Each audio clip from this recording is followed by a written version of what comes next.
Students, CPC के अंतर्गत आज हम पढ़ेंगे सेकेंड अपील। सेकेंड अपील का प्रावधान धारा 100 से लेकर 103 तक किया गया है। देखें, सबसे पहले धारा 100 क्या कहती है। धारा 100 का क्लॉज 1 कहता है, उच्च न्यायालय के अधीनस्थ किसी न्यायालय द्वारा अपील में पारित प्रत्येक डिक्री उच्च न्यायालय में अपील हो सकेगी यदि उच्च न्यायालय का यह समाधान हो जाता है कि उस मामले में विधि का कोई सारवान प्रश्न अंतर्वलित है। अर्थात किसी भी उच्च न्यायालय के अधीनस्थ न्यायालय द्वारा अपील में अगर कोई डिक्री पारित की गई है तो उसकी सेकेंड अपील उच्च न्यायालय में हो सकती है, जबकि उच्च न्यायालय का यह समाधान हो जाए कि उस मामले में विधि का कोई सारवान प्रश्न निहित है। क्लॉज 2 क्या कहता है,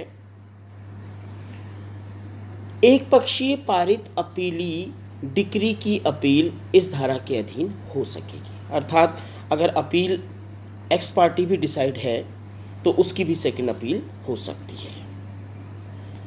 क्लॉज 3 क्या कहता है, देखिए, इस धारा के अधीन अपील में अंतर्वलित विधि के उस सारवान प्रश्न का अपील के ज्ञापन में कथन किया जाएगा।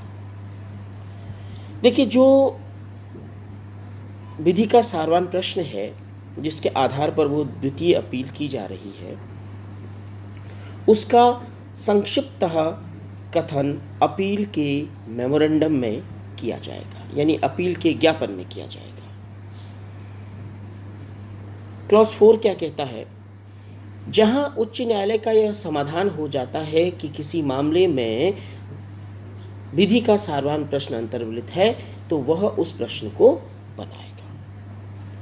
और 5वां, the appeal shall be heard on the question so formulated and the respondent shall at the hearing of the appeal be allowed to argue that the case does not involve such question।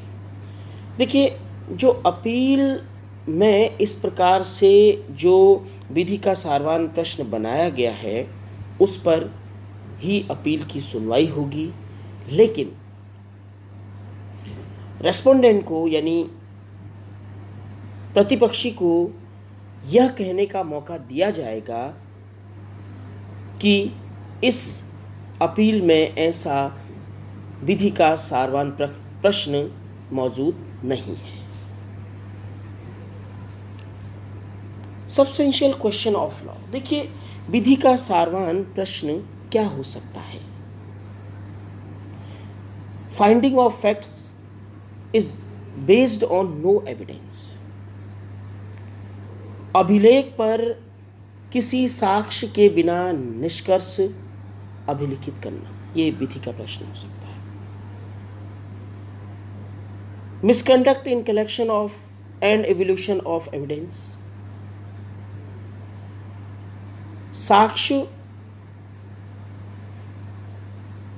के evolution में misconduct करना। No consideration on admissible और relevant evidence, ग्राह्य या सुसंगत साक्ष्य पर विचार न करना। Consideration on relevant evidence, irrelevant evidence, असंगत या अग्राह्य साक्ष्य को विचार में लेना। Burden of proof shifted on wrong party, सबूत का भार गलत पक्षकार पर डालना।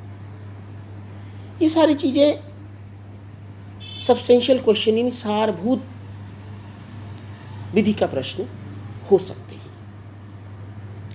Formulation of substantial question of law, देखिए, सबसेक्शन 4 जो है वो कहता है जब अगर कोर्ट सेटिस्फाई हो जाएगा कि इस अपील में जो है सब्सटेंशियल यानी सारभूत विधि का कोई प्रश्न है तो वो उसको बनाएगा और उस क्वेश्चन को बनाकर उस पर अपील की सुनवाई करेगा। Memorandum of appeal and procedure prescribed under section. देखिए, जहाँ पर ये मैं पहले भी बता चुका हूँ कि जो सब्सटेंशियल क्वेश्चन होगा उसको ब्रीफली बनाया जाएगा और उसके बाद उस बनाए हुए क्वेश्चन पर अपील की सुनवाई की जाएगी, लेकिन जो रेस्पोंडेंट है, प्रतिपक्षी है, उसको भी पूरा मौका दिया जाएगा इस बात का विरोध करने का कि वो कह सके कि इस मामले में विधि का ऐसा कोई भी सारवान प्रश्न मौजूद नहीं है।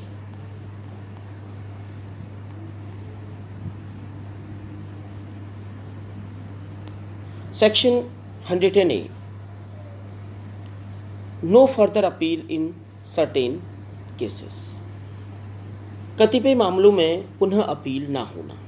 देखिए, किसी उच्च न्यायालय के किसी लेटर्स पेटेंट अपील में विधि का बल रखने वाले किसी लिखत में या तत्समय प्रवर्त किसी अन्य विधि में अंतर्विष्ट किसी चीज के होते हुए भी जहां मूल या अपीलीय डिक्री या आदेश से किसी अपील की सुनवाई पर विनिश्चय उस उच्च न्यायालय के एकल न्यायाधीश द्वारा किया जाता है, वहां ऐसे एकल न्यायाधीश के निर्णय और डिक्री से पुनः कोई अपील नहीं की जाएगी। अर्थात कि यदि उच्च न्यायालय के एकल न्यायाधीश ने उस अपील पर सुनवाई कर ली है तो उसी उच्च न्यायालय की डबल बेंच में वो मामला सुनवाई के लिए नहीं जाएगा। ये व्यवस्था इसलिए की गई है, ये अमेंडमेंट जो है किया गया सन 2002 में, जो अपील के डिस्पोजल में जो एक लंबी प्रक्रिया लगती है, एक लंबा समय लगता है, उसको कम करने के लिए अमेंडमेंट के थ्रू ये व्यवस्था की गई कि अगर एकल न्यायाधीश ने उस अपील को सुन लिया है और उस पर डिसीजन दे दिया है तो फिर जो है वो डबल बेंच में नहीं जाएगी। देखिए, धारा 101 क्या कहती है? Second appeal on no other grounds, यानी जो सेकेंड अपील है, द्वितीय अपील है, वो जो धारा 100 में जो आधार दिए गए हैं उन्हीं आधारों पर द्वितीय अपील किसी भी मामले में हो सकती है, किसी अन्य आधार पर द्वितीय अपील नहीं हो सकती है। धारा 102, no second appeal in certain cases. कतिपय मामलों में द्वितीय अपील ना होना। किसी भी डिक्री से कोई द्वितीय अपील तब तक नहीं होगी जब मूल वाद की विषय वस्तु ऐसे धन की वसूली के लिए है जो 25,000 रुपये से अधिक नहीं है। देखिए, सेक्शन कहता है कि यदि जो मूल वाद है उसमें धन की वसूली का जो अमाउंट है, जो धनराशि है, वो अगर 25,000 रुपये से कम है तो उसकी द्वितीय अपील नहीं होगी। अर्थात धन की वसूली का वाद अगर 25,000 रुपये से कम है तो उसकी फर्स्ट अपील तो हो सकती है, लेकिन द्वितीय अपील नहीं होगी।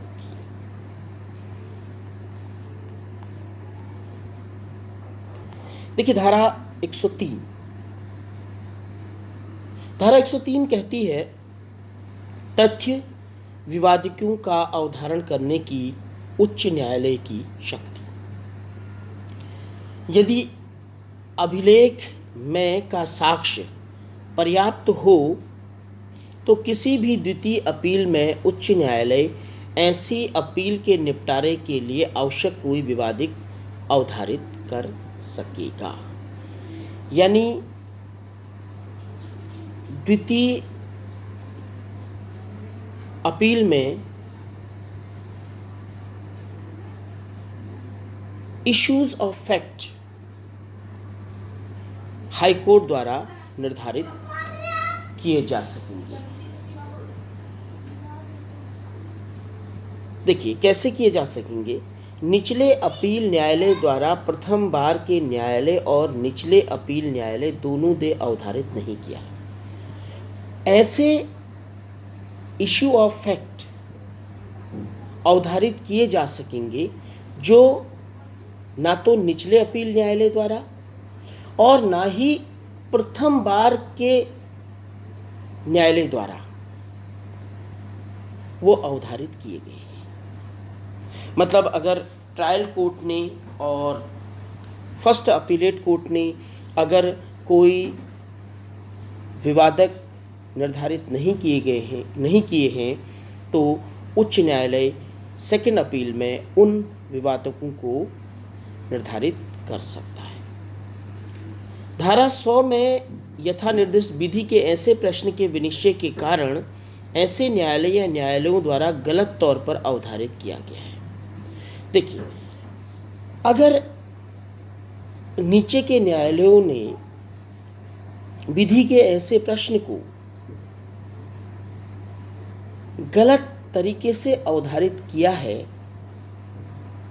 तो उच्च न्यायालय द्वितीय अपील में उसे सही तरीके से निर्धारित कर सकता है। तो स्टूडेंट ये तो था द्वितीय अपील से संबंधित क्या प्रावधान है वो हमने धारा 100 से लेकर 103 में पढ़े हैं। द्वितीय अपील हमेशा विधि के प्रश्न पर होती है और उच्च न्यायालय में होती है। द्वितीय अपील से रिलेटेड प्रश्न अक्सर एग्जामिनेशन में पूछा जाता है, इसलिए कोशिश कीजिएगा कि इसे आप तैयार रखें। धन्यवाद।